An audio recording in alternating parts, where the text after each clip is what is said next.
Bonjour, je suis Joseph Chouafati et je suis heureux de vous présenter Monétique, le podcast de la finance responsable et éthique pour comprendre les enjeux environnementaux et sociaux de votre argent, que vous en ayez un petit peu ou beaucoup. Car oui, dès le moindre euro sur votre compte bancaire, votre argent a de l'impact. Monétique se veut ludique et sans filtre. À chaque épisode, vous pourrez retrouver un expert du domaine de la finance verte et de nombreux conseils pour mieux orienter votre argent. Si c'est un sujet qui vous intéresse, abonnez-vous pour nous soutenir. Avant de commencer ce podcast, je voudrais rapidement vous parler de Goodvest.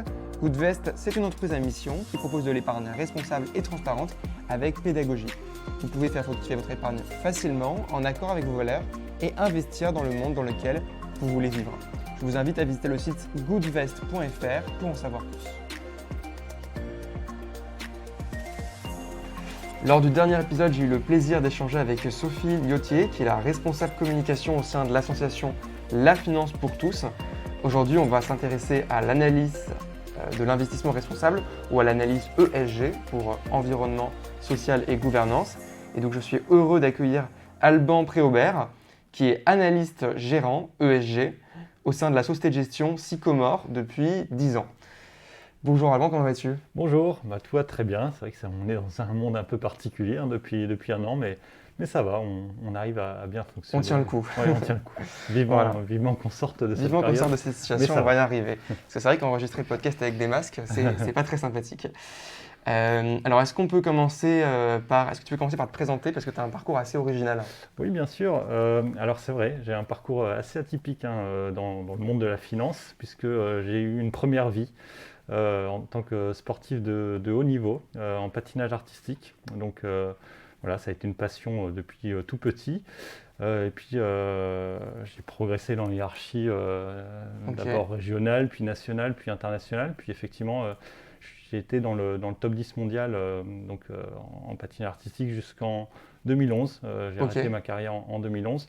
Alors en parallèle, j'étais tout à fait conscient que voilà, on ne gagne pas des sommes monstrueuses en patinage artistique, donc il fallait assurer mon avenir. Donc j'ai toujours mené le double parcours en parallèle, donc parcours étudiant d'abord à l'ESCP notamment, et évidemment ma carrière sportive. Je les ai menés de front, et puis à partir de 2011, donc j'ai fait un stage de fin d'études chez Sycomore, dans lequel je me suis vraiment épanoui. Je me suis senti prêt à passer à autre chose, à raccrocher les patins. Alors même si je reste très impliqué dans le milieu du patinage, je commente sur Eurosport en particulier les compétitions. Toujours aujourd'hui ? Toujours, on a les championnats du monde dans quelques jours qui démarrent, donc j'aurai la chance d'être à l'antenne d'Eurosport pour commenter les championnats du monde. Mais voilà, sinon ma vraie vie maintenant, ma principale occupation, c'est effectivement d'être analyste gérant chez Sycomore, donc depuis 2011. Ok, et du coup, durant ta carrière de patinage artistique, tu étais déjà intéressé par le domaine de la finance ? Bizarrement, pas trop, voire pas du tout. Alors, comment tu es arrivé chez Sycomore en stage ? Alors voilà, c'est vrai qu'à l'ESCP, j'avais évidemment suivi des cours de finance, mais c'était de la finance très théorique, finance d'entreprise. J'avais également pris quelques électifs, mais c'était très mathématique, les calculs stochastiques, etc. Je ne comprenais pas grand-chose, ou je n'avais pas envie de comprendre grand-chose. Comme la plupart de nos auditeurs. Et en fait, donc mon oncle est dans la finance, a fondé Sycomore, et donc au travers de discussions, m'a expliqué son métier, ce qu'il faisait au quotidien, rencontrer les sociétés, essayer de comprendre les grandes tendances du monde de demain pour essayer d'investir, justement, d'allouer les investissements vers les sociétés qui ont les plus belles perspectives à long terme. Voilà, c'est finalement s'ouvrir sur le monde pour essayer de comprendre le monde de demain et essayer de trouver des investissements qui fassent sens, et essayer de justement lier sens et performance. Ça, c'est un des vrais enjeux dans la finance telle que le conçoit Sycomore. Et j'ai trouvé ça passionnant, a priori. Donc j'ai eu la chance de pouvoir faire un stage effectivement pour comprendre vraiment l'enjeu du métier à l'intérieur. Et ce stage s'est bien passé. J'ai eu la chance derrière qu'on me propose d'enchaîner sur un CDI. Et c'est vrai que voilà, dès le début de mon stage, j'ai senti que c'était un métier qui pouvait me stimuler, que voilà, le patinage finalement, parce que c'était compliqué de cumuler entraînement et présence sur mon stage. Donc de ne pas être sur la glace, ça ne me manquait pas. J'avais trouvé une nouvelle passion en fait. Donc la décision a été rapidement prise quand on m'a proposé le CDI. Voilà, j'ai officiellement annoncé la fin de ma carrière sportive pour me lancer dans ce nouveau Tout en projet. continuant la partie journalistique. Voilà. Ça marche, en gardant un lien quand même avec ta passion. Ça marche très bien. Donc on l'a compris, du coup Sycomore, c'est une société de gestion qui est spécialisée dans l'investissement responsable, qui ne fait que ça. Oui. Est-ce que tu peux présenter la structure du coup? Oui, bien sûr. Alors, Sycomore a été effectivement créé en 2011 par 4 associés fondateurs qui sont toujours présents. Et donc, voilà, l'investissement social responsable, c'est vraiment le cœur de la stratégie de Sycomore. Dès le début, il y a eu une vraie conscience de la part du top management de l'importance d'être attentif à ces enjeux, les enjeux, surtout la gouvernance à l'époque, en 2001 quand on a lancé le fonds. Et puis la crise de 2008 a renforcé cette prise de conscience qu'il fallait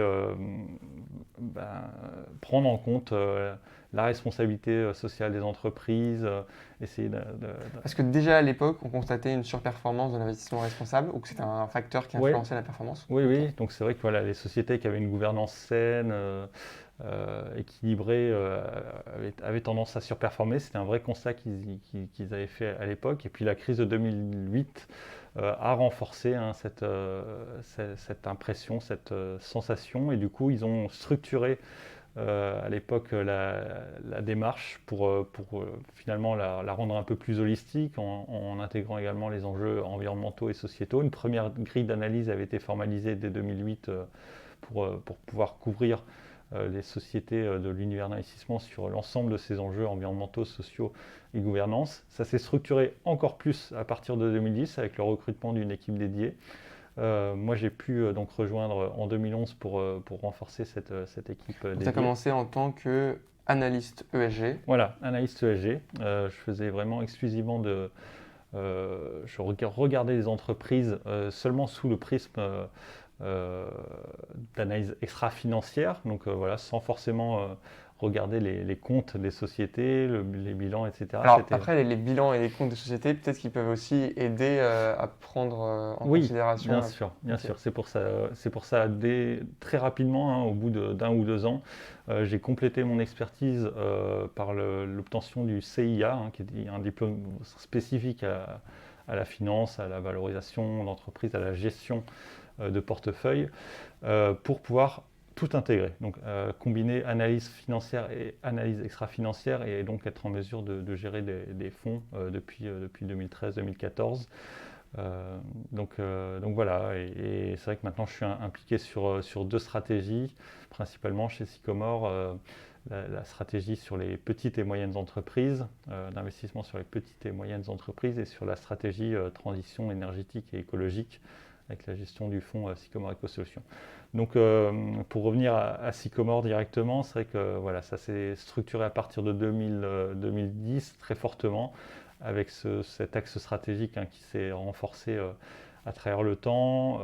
Lancement dès 2011 de fonds ISR, donc labellisé ISR, avec d'abord... C'est dès la création du label, du coup, non? Le label a été créé Oui. Donc pour cette époque-là. Voilà, on a rapidement donc eu le label ISR à l'époque par Novetic pour le fonds Sycomore Sélection Responsable. Avec Anne-Catherine Husson-Traoré qu'on a invité pour le premier épisode de Monétique. Exactement, qu'on connaît bien.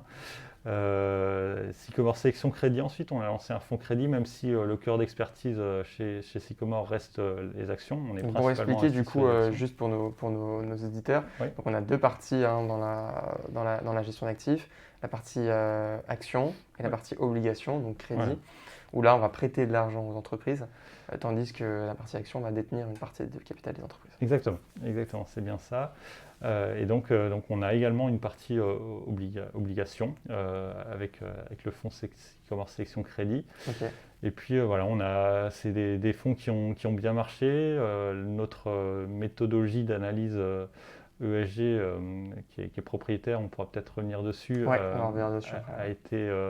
a montré son efficacité. Du coup, on a continué à croître nos encours, donc Là, vous êtes à combien aujourd'hui en termes d'encours? On est autour de 7 milliards. Je dirais 7 milliards, d'accord, Ouais. ok. Oui, et donc on a lancé également de nouveaux fonds ISR avec des nouveaux projets sur des fonds thématiques notamment, fonds thématiques sur l'environnement, sur les enjeux sociétaux, sur Ok. le capital humain. Donc Ok. voilà, on a une gamme qui est maintenant très large et tous nos fonds, ce qu'on appelle long only, donc des fonds pleinement investis en actions, sont aujourd'hui labellisés ISR. Donc, on a D'accord. le Et il y a label aussi d'État. des fonds qui sont labellisés Greenfin ou Finansol? Exactement. Ok. Le fonds que je co-gère avec Anne-Claire Abadi sur la transition écologique et énergétique, qui s'appelle Sycomore Eco Solutions, Ouais. a été le premier fonds d'ailleurs Labellisé labellisé Greenfin? Greenfin. Ouais. Bah, félicitations. Merci. Et Finansol, ça va pas tarder. Ça fait partie des. Vous travaillez dessus là actuellement? Exactement. Ok. On va lancer un Et projet. donc ça va être un fonds 90-10? Exactement. C'est un nouveau projet pour Sycomore. On n'avait jamais fait de finance solidaire jusqu'à aujourd'hui. Ok. Et donc voilà, c'est un projet qui devrait voir le jour très prochainement. Ok, bah je vais expliquer à nos auditeurs juste ce que c'est les fonds 90-10. Et si jamais la finance solidaire ça vous intéresse, je vous invite à écouter l'épisode qu'on a fait avec Patrick Sappi de Finansol. Et donc les fonds 90-10, c'est des fonds qui vont investir entre 5 à 10% de leurs actifs dans du non-coté. Donc dans des PME, dans des associations, dans des entreprises labellisées ESUS qui œuvrent pour la solidarité. Exactement. Et du coup, on va travailler en collaboration avec un partenaire, puisqu'on n'a pas l'expertise en Non-coté? interne chez Sycomore sur le non-coté, Ok, chez Sycomore Asset Management en tout cas. Donc on aura un partenaire qui gérera cette poche de 5 à 10%. Et sur le 90% côté, ce sera évidemment nous qui serons en charge d'investir sur ces sociétés. Et voilà, on aura une méthodologie d'analyse pour essayer de flécher nos investissements dans ces 90% vers des sociétés qui sont créatrices d'emplois et d'emplois de qualité responsables. d'accord. Et on a une date ou une idée de date pour la disponibilité de ce fonds? Ça va être très prochainement, c'est 2021. dans les semaines qui viennent. Ouais. Ok, d'accord. Début 2021. Ça marche très bien. Bah justement, creusons un petit peu sur les modèles propriétaires qu'a créé Sycomore. Donc, il y a le modèle SPICE, Oui. c'est ça? Oui. Alors c'est vrai qu'on a démarré par quelque chose d'assez traditionnel avec en 2010-2011 quand on a formalisé donc cette grille d'analyse extra-financière. On était d'abord sur un modèle donc finalement qui est assez partagé dans le milieu de la finance aujourd'hui. Donc avec d'une part les enjeux fondamentaux, l'analyse fondamentale. Je pense que les auditeurs ont peut-être entendu parler des analyses SWOT, etc. Force, faiblesse, opportunité, menace. Voilà, pour ceux qui ont fait un peu d'études de commerce ou de marketing. Ouais. Exactement. Et dans un autre module, finalement, un peu à part, on avait cette grille d'analyse ESG, donc sur les enjeux environnementaux, sociaux et de gouvernance. Donc ça, c'est le modèle, on va dire, un peu traditionnel d'analyse extra-financière. Et puis, évidemment, cette analyse est complétée par la valorisation financière traditionnelle à partir des comptes publiés, des estimations de croissance, de marge future, etc. On a fait évoluer ce modèle il y a quelques années pour développer un modèle complètement propriétaire qui finalement mixe tout ça. Donc il mixe à la fois la partie financière et extra-financière. Voilà. D'accord. Ouais. Tout est vraiment intégré au sein de ce modèle d'analyse SPICE qui est vraiment le cœur de notre philosophie d'investissement et de notre conviction d'investisseur responsable. C'est qu'une société ne peut créer de la valeur de manière durable que si elle est partagée avec l'ensemble de ses parties prenantes. D'accord. Donc, dans ce SPICE, on a finalement identifié toutes les parties prenantes d'une entreprise. Ok, on peut les citer. Donc on peut les citer, bien sûr. S. Alors c'est le seul pilier où il y a finalement deux parties prenantes au sein de ce pilier. Donc, dans le S, on a identifié les suppliers, donc les fournisseurs. Et society, donc la société civile. Donc, on regarde les interactions que peuvent avoir l'entreprise avec ses fournisseurs. Voilà, les politiques d'achat responsable, la dépendance à un fournisseur, à des matières premières qui sont difficiles d'accès. Est-ce qu'il y a des risques sur les filières d'approvisionnement? Est-ce qu'il y a de la traçabilité sur les achats, etc. Et puis donc la partie société civile, qui est finalement un peu splittée en deux modules. L'impact sociétal des produits et services vendus par la société, qu'on analyse. Et également, finalement, le comportement citoyen de l'entreprise. Est-ce qu'elle... il y a plusieurs enjeux, hein. Ça peut être la fiscalité responsable, ça peut être les dons, le mécénat. Donc la partie un peu la partie gouvernance là-dessus. Non, la gouvernance, ce sera dans un autre pilier. Là, c'est vraiment l'impact de l'entreprise sur la société civile. Donc, à la fois... Ça rentre ni dans le E, ni dans le S, ni dans le G de ESG. C'est du sociétal. C'est du S, c'est effectivement le S, mais dans le S, le S de l'ESG, souvent, il y a du social et du sociétal. Là, c'est vraiment purement sociétal. Très clair. Voilà. Donc, ça, c'est notre première lettre, le S. Ensuite, la deuxième, c'est le P. Donc le people, capital humain. Social là. Oui, social, effectivement. On a vraiment cette conviction encore une fois, qu'une société qui va bien traiter ses employés, qui va leur fournir des belles conditions de travail, va forcément avoir des employés plus motivés, qui seront plus performants et qui seront plus productifs. Et du coup, c'est vertueux pour tout le monde. L'employé sera heureux de travailler pour la société, il délivrera de meilleurs résultats. Donc, encore une fois, on arrivera à concilier sens et performance en fléchant nos investissements vers des sociétés qui offrent un beau cadre de vie aux employés. Donc, on a plusieurs, encore une fois, critères d'analyse. Et surtout, on a fait beaucoup de travail en amont de recherche sur le management, sur les ressources humaines pour essayer d'identifier qu'est-ce qui permettait à un employé d'être épanoui dans son travail. Et on aime bien les acronymes chez Sycomore. Donc, dans le SPICE, on a la partie, dans le P, on a une grille d'analyse qui s'appelle le SACRE. Encore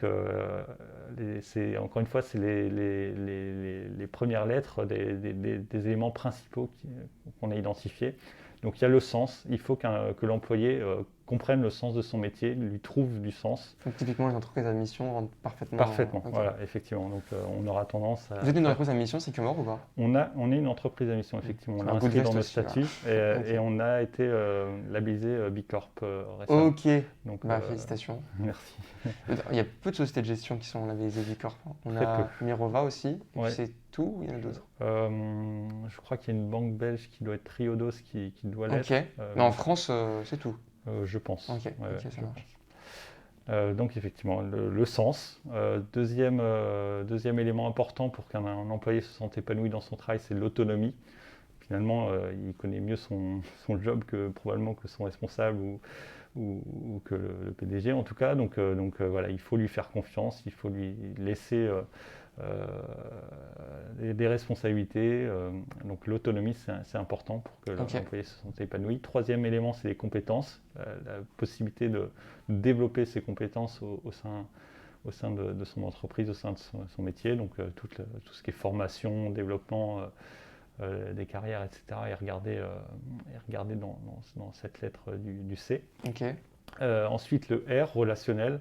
Donc là, c'est un peu le climat social, le cadre de travail qui est regardé. Et puis enfin, équité, le E, où là, c'est alors à la fois les enjeux de diversité qui sont regardés, mais également justement quand une société crée des bons résultats, est-ce qu'il y a de l'actionnariat salarié, est-ce qu'il y a un partage de la richesse créée? Il y a trop d'inégalités entre le salaire du... Voilà, on regarde aussi ce qu'on appelle le ratio d'équité, qui effectivement compare la rémunération du plus haut salaire et de la médiane. Donc voilà, et puis c'est notre grille d'analyse sur le capital humain et qu'on a des éléments un peu complémentaires. On regarde par exemple les classements type Great Place to Work, on regarde également sur Glassdoor, qui est un peu le TripAdvisor de l'emploi, les notes. Alors toujours avec des pincettes, parce qu'on sait que... Parfois il y a des notes de concurrents. Exactement, qui peuvent venir dégrader, ou alors un DRH qui va mettre plein de bonnes notes avec des faux profils. Comme sur TripAdvisor en fait. Exactement, donc on regarde, c'est intéressant, mais on ne va pas baser tous nos investissements sur cet unique critère. Donc voilà, sur le P. Ensuite, on part sur la partie investisseur, troisième lettre du SPICE, qui là va regarder à la fois les enjeux de gouvernance, qui sont effectivement très importants, et les choses, encore une fois, plus traditionnelles du modèle économique, l'adéquation de la structure financière, le modèle d'année SWOT, la capacité de l'innovation de la société, les drivers de croissance, les principaux concurrents notamment. Ensuite, on arrive sur la partie client, où on regarde les relations avec le client.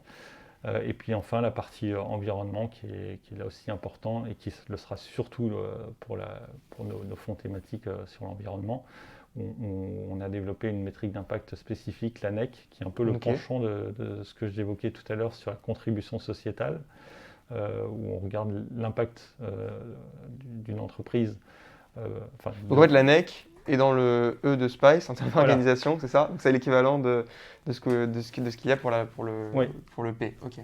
Ouais, on a des mesures d'impact à la fois donc, sur les enjeux sociétaux et également sur les enjeux environnementaux. Et donc sur les enjeux environnementaux, notre mesure d'impact, c'est la NEC. D'accord. Et donc, est-ce que tu peux me détailler un petit peu ce qu'il y a dans la NEC? Oui, bien sûr. Alors la NEC, on a souhaité la développer en partant d'un constat qui était assez simple. C'est que on va dire la principale métrique qui est aujourd'hui utilisée par la place financière pour mesurer l'impact environnemental d'une entreprise, c'est souvent l'empreinte carbone. Parce qu'elle est simple à mesurer et qu'elle est pas et qu'elle est difficilement, on peut difficilement la remettre en question. Exactement. C'est une mesure qui est assez scientifique, qui est souvent reportée par les sociétés. Donc voilà, on a une bonne transparence, on va dire, sur cet indicateur. Donc ça, c'est les avantages de l'empreinte carbone. En revanche, il y a quand même des vraies failles sur l'empreinte carbone qu'on a identifiées. D'une, sur l'environnement, il n'y a pas que l'enjeu carbone. L'enjeu carbone, c'est un enjeu important. C'est le réchauffement climatique. Il y a aussi les déchets, etc., la biodiversité. Si on regarde que l'empreinte carbone, on oublie complètement de prendre en compte d'autres enjeux environnementaux essentiels tels que les déchets, effectivement, la qualité de l'eau, de la gestion de l'eau, le stress hydrique, la biodiversité, la qualité de l'air. Donc c'est pour ça qu'on a souhaité développer la NEC, qui est une mesure qui va intégrer plusieurs métriques environnementales. Et la NEC, du coup, c'est pareil, c'est propriétaire. Alors, et c'est pas propriétaire, mais c'est un peu différent. Autant le SPICE est vraiment notre mesure propriétaire sur les enjeux ESG qui intègrent le financier et l'extra-financier, autant sur la NEC, on a souhaité en faire une mesure open source. Donc on a lancé la NEC Initiative après avoir fait 4 ans de travail R&D avec des... Et vous l'avez d'ailleurs mis même à la disposition de Rift.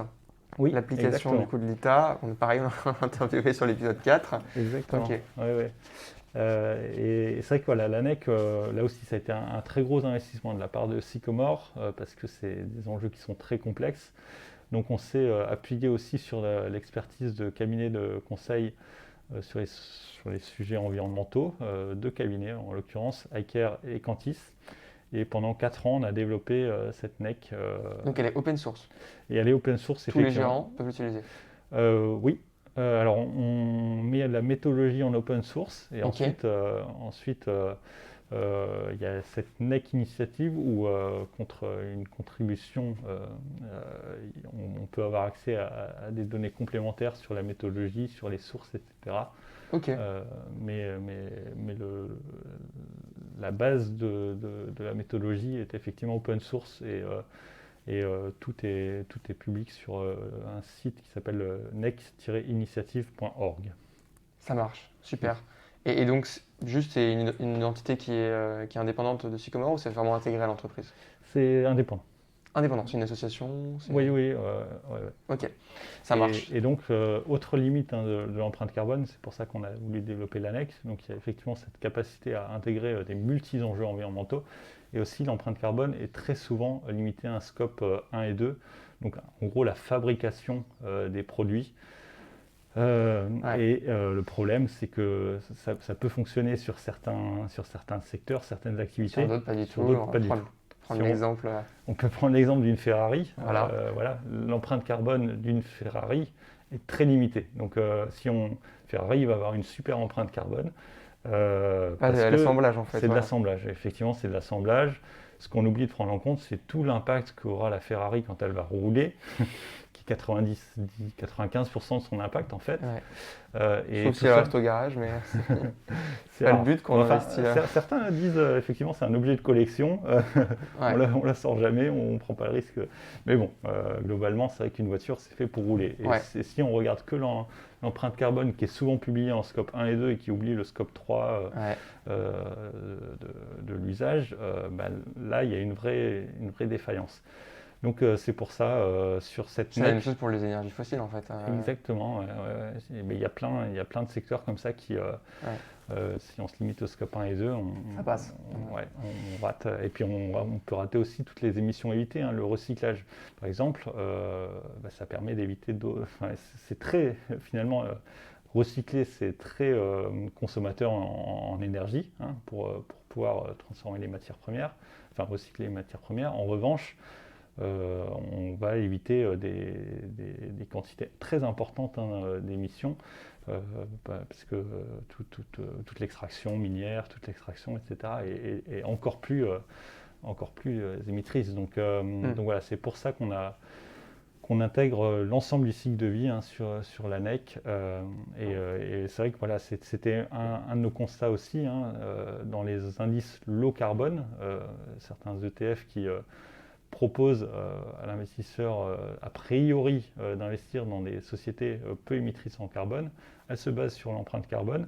Donc dans des indices low carbone, dans le top 10 par exemple, on regarde la composition, ça fait peur des fois. Parfois, effectivement. C'est du ExxonMobil, c'est du Amazon. Et pas seulement, et pas seulement sur les low carbone, parce que pour le coup, il y a des low carbone qui prennent en compte le scope 3, qui ont été faits en collaboration avec une société comme Carbon 4 qui est spécialisée sur le scope 3. Et qui va regarder le scope 3, ce qui n'est pas le cas de beaucoup d'entreprises. Mais c'est vrai qu'il y a beaucoup de fonds, et là c'est un autre débat et c'est un autre sujet, mais on peut l'évoquer rapidement. On a plein de fonds labellisés ISR, où la première ligne, la première pondération, c'est Total. Oui. Et c'est vrai qu'il y a plein d'écoles en fait dans l'ISR. C'est pour ça que c'est pas toujours évident pour l'investisseur particulier de s'y repérer. On peut comprendre, nous on n'investit pas dans Total, dans nos fonds ISR, mais on peut le comprendre parce que c'est vrai qu'il y a certaines approches. La politique de vote.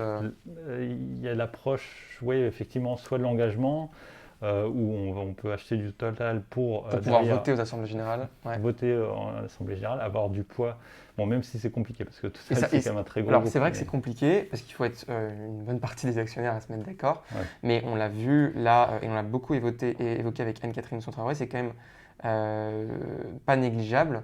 Là, il y a un peu moins d'un an, les actionnaires de Total se sont réunis. Il y en a une partie qui a demandé un changement stratégique de Total. Qu'est-ce qui s'est passé il y a un mois? Total a annoncé changement de nom. Bon, c'est pas suffisant, mais ils vont changer de nom, Total Energies. Ça veut bien dire qu'il y a une intention. Ça, c'est sûr. En tant qu'investisseur, on a un rôle important. Il y a un pouvoir énorme en fait, parce que ça serait probablement pas arrivé s'il n'y avait pas eu une demande de certains actionnaires. Oui, et c'est impressionnant d'ailleurs de voir l'évolution. Moi, je suis dans le métier, on va dire que depuis 10 ans, mais rien qu'en 10 ans, il y a une évolution qui est impressionnante, ne serait-ce que sur les enjeux fiscaux. Quand on faisait des meetings avec une société et plusieurs investisseurs, l'enjeu, il y a 10 ans, c'était plutôt d'éviter la fiscalité. Effectivement, comment faites-vous pour optimiser au mieux votre fiscalité? C'était plutôt ce genre de questions qui étaient posées par des investisseurs. Et là maintenant, c'est le contraire. Est-ce que vous n'allez pas trop dans les paradis fiscaux? Exactement. Donc il y a une évolution qui est saine, je m'en réjouis, et qui, j'en suis convaincu, ça va aller encore plus loin dans les années à venir. Ok. Alors, est-ce qu'on peut prendre justement là-dessus des exemples d'entreprises que vous allez, en dehors de Total, que vous allez éviter chez Sycomore? Donc, je ne sais pas, ça peut être les GAFA par exemple ou autres, et d'autres entreprises que vous allez privilégier. Alors, effectivement, on a une politique d'exclusion sur certains secteurs. Sur le tabac, ça reste des secteurs qui sont c'est assez consensuel. Globalement, c'est des secteurs qui sont assez. Ça, tout le monde l'exclut. Dans les fonds ESG, tout le monde l'exclut. Après, il y a les OGM aussi, l'armement, et pas que l'armement controversé, parce que c'est vrai que l'armement controversé, c'est systématiquement exclu. Nous, on investit pas dans le fonds ISR sur l'armement, les munitions, pas du tout. Le charbon, les pétroles non conventionnels. Et puis toutes les sociétés qui sont frappées d'une controverse sévère. En fait, on a un suivi très actif des controverses. J'ai une question là-dessus. L'année dernière, il y a une question il y a un sujet qui a émergé qui était le sujet des Ouïghours, justement, et on s'est rendu compte qu'il y avait plein de grandes entreprises qui étaient impliquées dedans de manière plus ou moins directe. Est-ce que ça, par exemple, ça a eu une influence sur votre sélection? Alors, Même si c'est pas forcément, enfin, c'est avéré ou pas, on ne oui, sait oui. pas exactement C'est vrai ce qu'on qu'il y avait, sait, c'est compliqué, voilà, quoi. il y a beaucoup de sociétés qui ont été citées dans des rapports euh, avec des problématiques liées aux Ouïghours, Alstom notamment, qui reste un investissement aujourd'hui chez Sycomore. En revanche, on mène des engagements pour essayer de Ouais. nous Parce assurer. qu'à un moment, on exclut tout le monde, hein, sinon. Enfin, Exactement. Donc là, c'est pas Alstom a priori directement, c'est plus dans la fournisseur. supply chain, mais Ouais. néanmoins, il y a le devoir de responsabilité. Donc Ouais. c'est un enjeu important pour Bien nous sûr. et on veut avoir des réponses de la part d'Alstom, D'Alstom sur le sujet, ouais. d'autres des autres compagnies qui sont citées dans les rapports évidemment.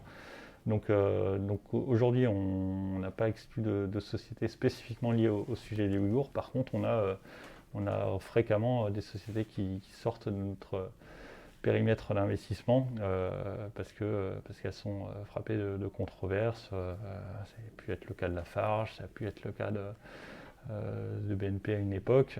Après, voilà, on a un suivi des controverses qui nous permet d'évaluer chaque controverse qui sort de 0 à 3. Donc aujourd'hui, Alstom est à 2 sur le sujet des Ouïghours. Et à 3, ça sort? Et à 3, ça sort de notre univers d'investissement. Donc si la société investit, Sur on la la sellette, sort du portefeuille, effectivement. Ok. Et voilà, c'est revu continuellement, chaque controverse est revue. Si jamais il y a une réponse qui est satisfaisante de la part de la société, on peut à la limite revoir en baisse. Si au contraire, on voit que la société a un peu du mal à répondre et ne fait pas d'action d'amélioration qui permettent d'éviter des problématiques dans le futur, là au contraire, on peut remonter le niveau de controverse. Ça marche. Bon, bah, on aime bien finir sur le podcast monétique par des questions qui sortent un peu du sujet, mais sans trop sortir. Est-ce que je peux te demander ta dernière bonne action écolo ou solidaire? Oui, bah, je fais partie d'associations, une association qui s'appelait Star de Champagne, voilà, quand j'étais sportif de haut niveau, où je menais des actions pour cette action qui s'occupait des enfants hospitalisés dans les Ardennes. Également dans As de Cœur, c'est une association où on fait des matchs de foot. Donc tu es aussi footballeur? Mauvais. Mauvais footballeur. Ok. Mon meilleur poste, c'est sur le banc. D'accord. Mais voilà, où c'est sympa. On a un petit groupe, un petit collectif avec quelques comédiens, quelques anciens sportifs et puis d'autres jeunes où on a des matchs caritatifs assez régulièrement. Alors cette année, c'est un peu plus compliqué avec le sport qui est à l'arrêt avec la pandémie, mais voilà, Ok. on espère pouvoir reprendre ça rapidement. Ça marche. Et enfin, dernière question que je vais te poser. Qui est-ce que tu aimerais entendre dans un des prochains épisodes du podcast monétique? Ou quelle thématique, si c'est plus simple? Oui, non, mais il y a plein de gens extrêmement intéressants à écouter. Je sais pas, Pascal Canfin qui avait fait partie du WWF, d'ailleurs on a un comité stratégie environnement au sein de Sycomore. Ok. Au départ il était censé faire partie, puis il a eu plein d'occupations, donc il a été remplacé par un autre membre du WWF, mais je pense que ça peut être un bon interlocuteur. Ça marche. Bah écoute, merci beaucoup Alban pour ton intervention sur Monétique, qui est le podcast de la finance verte et éthique. Et puis à bientôt. Merci, à bientôt. Merci. Merci d'avoir écouté cet épisode de Monétique, le podcast de la finance durable et éthique. Si l'épargne responsable vous intéresse, n'hésitez pas à visiter le site goodvest.fr. Vous pouvez retrouver Monétique sur goodvest.fr/monétique, ainsi que sur les plateformes de streaming Spotify, Apple Podcast ou Deezer. Votre soutien compte, c'est ce qui nous permet de continuer. Donc abonnez-vous, notez le podcast 5 étoiles et partagez-le autour de vous. Enfin, ce podcast doit être collaboratif, alors envoyez-moi vos idées de sujets et d'invités à monétique@goodvest.fr. Nous revenons dans 2 semaines avec un nouvel épisode. À bientôt sur Monétique.